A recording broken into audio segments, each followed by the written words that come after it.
자, 이어서 이제 확률의 곱셈 정리, 이제 시행일수 2회짜리 이상, 현재 제한사항 없을 때를 볼 거예요. 현재 문제를 보시면, 이렇게 배경을 먼저 봅니다. 자, 배경이 나오죠. 이런 식으로. 이 내용이 나오면, 배경. 앞에 설명했던 것처럼, 우리가 알고 있는 것은 바로 이 배경을 추적화 정리를 해주셔야 돼요. 자, 첫 번째 해야 될 것은 배경은 어떻습니까? 라고 한다면 배경은 추적화 정리를 해서 글씨를 뭐하자? 그림으로 바꿔주자. 그래서 추적화 정리를 해주세요. 이게 되는 거예요. 야, 여기는 뭐 특별하게 어렵진 않죠. 그 다음에 상대방이 뭐뭐뭐일 때 뭐뭐뭐일 확률을 구하세요. 설명해 주는 거야.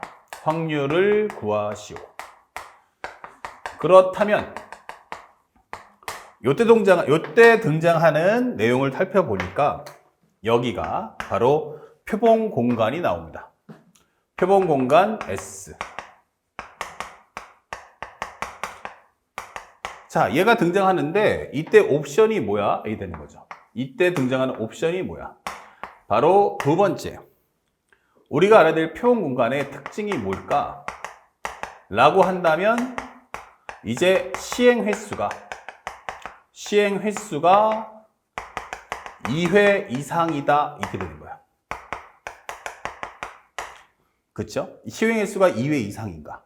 그 다음에 두 번째는 영향을 현재 보면 제한 사항이 없다라는 걸 확인할 수 있고요.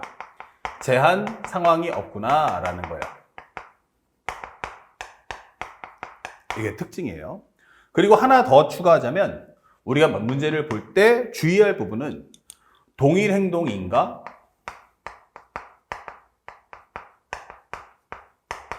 또는 오어 동일 행동이 아닌가? 요거를 꼭 구분해서 문제를 풀어주시면 좋겠어요. 알겠습니까? 그래서 동일 행동이냐? 그렇지 않느냐? 요에 따라서 문제가 달라집니다. 그리고 마지막 구하는 것은 이제 사건 이렇게 되는 거죠. 자, 그때 우리가 문제를 풀어야 될 내용을 한번 살펴본다면 이런 말을 해줄 수가 있다. 만약 동일 행동이 아니다. 동일 행동이 아니야 라고 한다면 이때는 목표는 확률의 곱셈 정리가 됩니다. 확률의 곱셈 정리. 그러면 첫 번째는 물어보는 게 영향을 주니 안 주니 이게 되는 거죠. 저는 영향을 안 받습니다. 영향을 받습니다. 라고 먼저 해보죠. 그렇게 된다면 우리가 알고 있는 내용은 PA 교집합 B가 돼요. 이때는 순서가 중요해요. 시행횟수가 2회 이상이면 순서가 중요하기 때문에 여기가 1회, 여기가 2회구나 라고 생각하시면 좋겠어요. 그래서 이 과정은 첫 번째 A의 확률을 구해주세요. 그리고 난 후 P 현재 B바 A 이렇게 해서 문제를 풀어줍시다. 현재 여기서 가장 중요한 핵심은 뭐냐면 확률 한 번 구할 때마다 쉽게 말해서 분수값이 몇 개씩 하나씩 나온다. 분수값이 몇 개씩 하나하나가 등장해서 곱해질 거야. 그 다음에 두 번째는 영향을 받지 않습니다. 이럴 때는 우리가 알고 있는 독립사건. 그래서 PA 교집합 B란 바로 우리가 알고 있는 PA 곱하기 PB다. 이렇게 문제를 풀어주시면 되겠어요. 마찬가지지만 앞에 있는 내용은 여기가 바로 1회, 여기가 2회의 결과다라는 걸 잊지 말아 주십시오. 자, 여기까지는 별로 그렇게 어렵지 않게 우리 앞에 배웠던 개념 정리를 통해서 문제를 풀어주시면 됩니다. 현재 첫 번째 코드는 동일 행동이 아닐 때를 설명했어요. 자, 이제 변별력을 좀 확보해 볼까요? 라고 하면 등장하는 내용이 두 번째. 동일 행동을 반복한다면 이렇게 되는 거야. 동일 행동을 반복한다면 이렇게 되는 거야. 자, 이럴 때부터 이제 본격적인 심화 과정이 됩니다.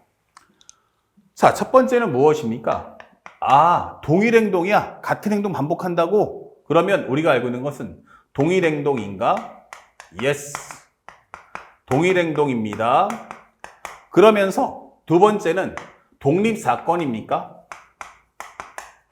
예, 독립사건 맞습니다. 이렇게 된단 말이에요. 독립사건이라는 것은 가장 중요한 건 영향을 주지도 받지도 말아라. 동시에 모든 상황 자체가 초기화가 돼야 돼. 이렇게 되는 거예요. 그리고 마지막 세 번째는 구하는 값이 뭘까?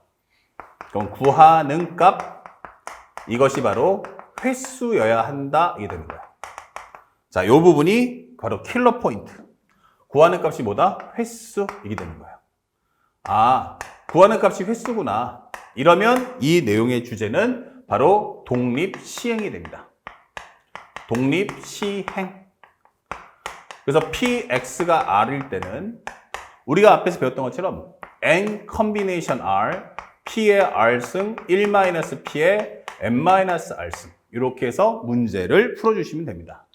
자, 그래서 우리가 알고 있는 이 과정을 정확하게 인식을 해달라. 이 세 가지 콤보를 모두 확인해 주셔야 됩니다. 그 다음에 두 번째입니다. 만약에 동일 행동을 했어.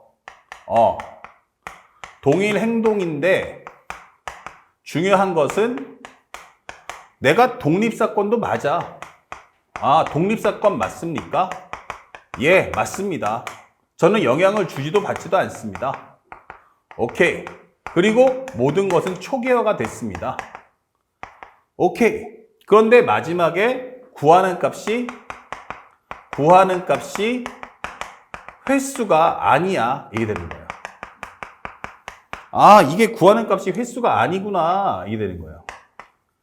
다 좋았는데 마지막에 구하는 값이 횟수가 아니라네. 이렇게 되는 거지. 그러면 이렇다면 나는 어떻게 풀어야 됩니까? 라고 질문하는 거예요.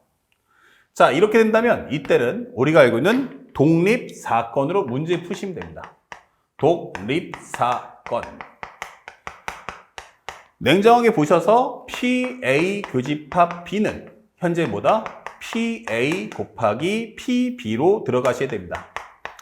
앞에서 우리가 독립시행 설명해 드렸지만 독립시행에는 표를 만들 때 표 안에 들어갈 기호는 동그라미와 X밖에 안 돼요. 발생했다, 발생하지 않았다. 그쵸? 그래서 횟수 개념이야. 그럼 만약에 내가 표를 정리하는데 표에 들어갈 말이 OX가 아니라면 그때는 독립사건으로 문제를 풀어주세요. 아시겠죠? 그리고 마지막 끝판왕이 나오는데 바로 누구십니까? 세 번째. 동일행동입니까? 예, 맞습니다. 동일행동이에요.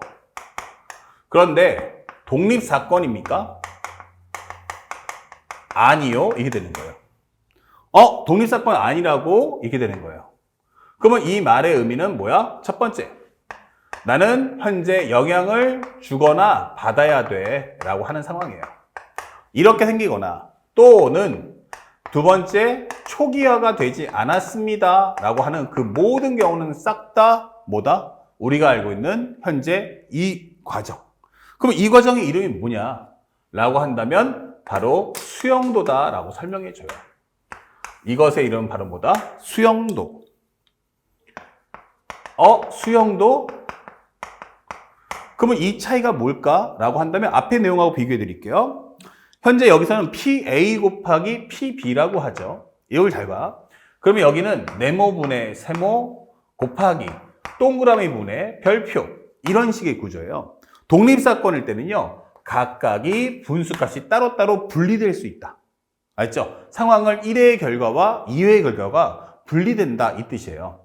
그래서 여기서는 1회의 결과와 1회의 결과와 그 다음에 2회의 결과가 분리가 된다. 자, 이게 중요한 거예요. 왜? 나는 영향을 안 받으니까 너는 너, 나는 나. 이렇게 따로따로 풀 거야. 이게 바로 확률의 곱셈 정리예요. 하지만 나는 영향을 받는다며 이렇게 되는 거예요. 그러면 이때는 PA 교집합 B가 뭐야? 라고 할 때 이 식의 구조가 바로 이렇게 되는 거야. 현재 NS분의 NA 교집합 B로 푸는데 이 말의 뜻이 뭐냐 하면은 지금 할 뜻이 첫 번째 나오는 전체가 있으면 몇 가지? 네모. 두 번째가 있으면 몇 가지? 동그라미. 이렇게 된다는 얘기예요. 그것 중에서 A 교집합 B의 개수를 가져와. 이렇게 되는 거예요. 그러면 1회의 결과와 2회의 결과가 분리되지 않는다. 이게 되는 거예요. 이게 뭐지? 이렇게 되면 1회의 결과와 2회의 결과가 분리되지 않는다. 1회의 결과와 2회의 결과가 분리되지 않는다. 자, 이렇게 되는 거죠.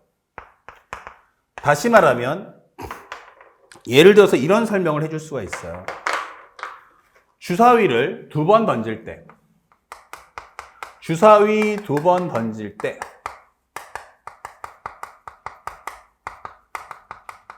자, 같은 행동 반복하고 있죠? 첫 번째는 두 눈의 곱이 홀수 이게 되는 거예요. 그러면 두 눈의 곱이 홀수면 A 곱하기 B가 홀수네 이게 되는 거죠. 그러면 이 결과는 내가 홀수이기만 하면 되고 네가 홀수이기만 하면 돼 이렇게 되는 거예요. 그러니까 나는 홀수니까 뭐야? 1, 3, 5 중에 하나 나오면 되고 너도 1, 3, 5 중에 아무나 나와. 굳이 네가 꼭 1일 필요는 없어. 이게 되는 거야. 그러면 나는 홀수니까 6분의 3, 얘도 6분의 3이니까 이건 36분의 9네. 이렇게 따로따로 문제 풀 수 있는 거예요.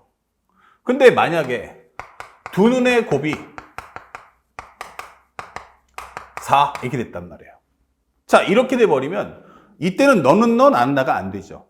다시 말하면 A하고 B의 관계가 4라고 그럼 내가 1 나올 때 너는 무조건 4 나와라 이게 되는 거예요. 2가 나오면 2가 나와라 4가 나오면 1 나와라 이게 한 세트로 묶여 나온단 말이에요. 자, 이런 경우가 나오면 우리가 주사위를 2번 던질다 할 때는 2개가 엮여서 한 가지 결과를 만들기 때문에 따로따로 움직일 수가 없단 말이에요. 값이 쌍으로 묶이기 때문에. 이때는 6 곱하기 6 중에서 몇 개? 3개. 이렇게 식의 구조를 만들어야 한다라고 설명해 주는 거예요. 이때는 분수값이 어떻다? 따로따로. 이때는 분수가 한 번에 묶여야 한다. 이게 되는 거야. 그게 바로 누구다? 수영도라고 하는 거죠. 자, 그래서 수영도 나올 때 원칙이 뭐였어요? 첫 번째, 두 수의 합 또는 차, 그리고 곱, 이퀄 뭐 나온다? 상수가 나오는 경우, 이렇게 됐죠. 두 번째는 뭐라고 했어요? 바로 대소비교. 그래서 우리가 알고 있는 일치, 오어, 불일치. 불일치. 같다, 다르다. 또 하나 뭐였어요? 바로 부등식이 나오는 모든 경우다라고 설명해 드렸죠. 자, 이 레파토리들을 하나하나 섬세하게 잘 다시 한번 정리하면서 꼭 공부해 주시길 부탁드릴게요. 알았죠? 자, 이렇게까지 정리해 드립니다. 그러면 이것에 입각해서 문제를 푸시면 여러분들이 감히 넘볼 수 없는 문제는 존재하지 않아. 그러니까 딱 이 세 가지 레파토리에 맞춰서 하나하나 보시되 수학의 이제 퀄리티는 난이도가 확 떨어집니다. 왜냐면 수학적 확률은 시행횟수가 1회짜리니까 결국 변별력을 나타내기 위해서 A교집합 B라든지 여사건 이거 물어본다면 이제 확률 우리가 알고 있는 확률의 곱셈 정리는 양이 많아져요. 그러다 보니까 학생들이 이 자체만으로도 변별력이 충분할 거야. 대신에 그 변별력은 같은 행동을 뭐한다? 반복했을 때 이 경우의 수가 세 가지로 나눠진다는 걸 분리해서 확실하게 공부해 주시길 부탁드리겠습니다.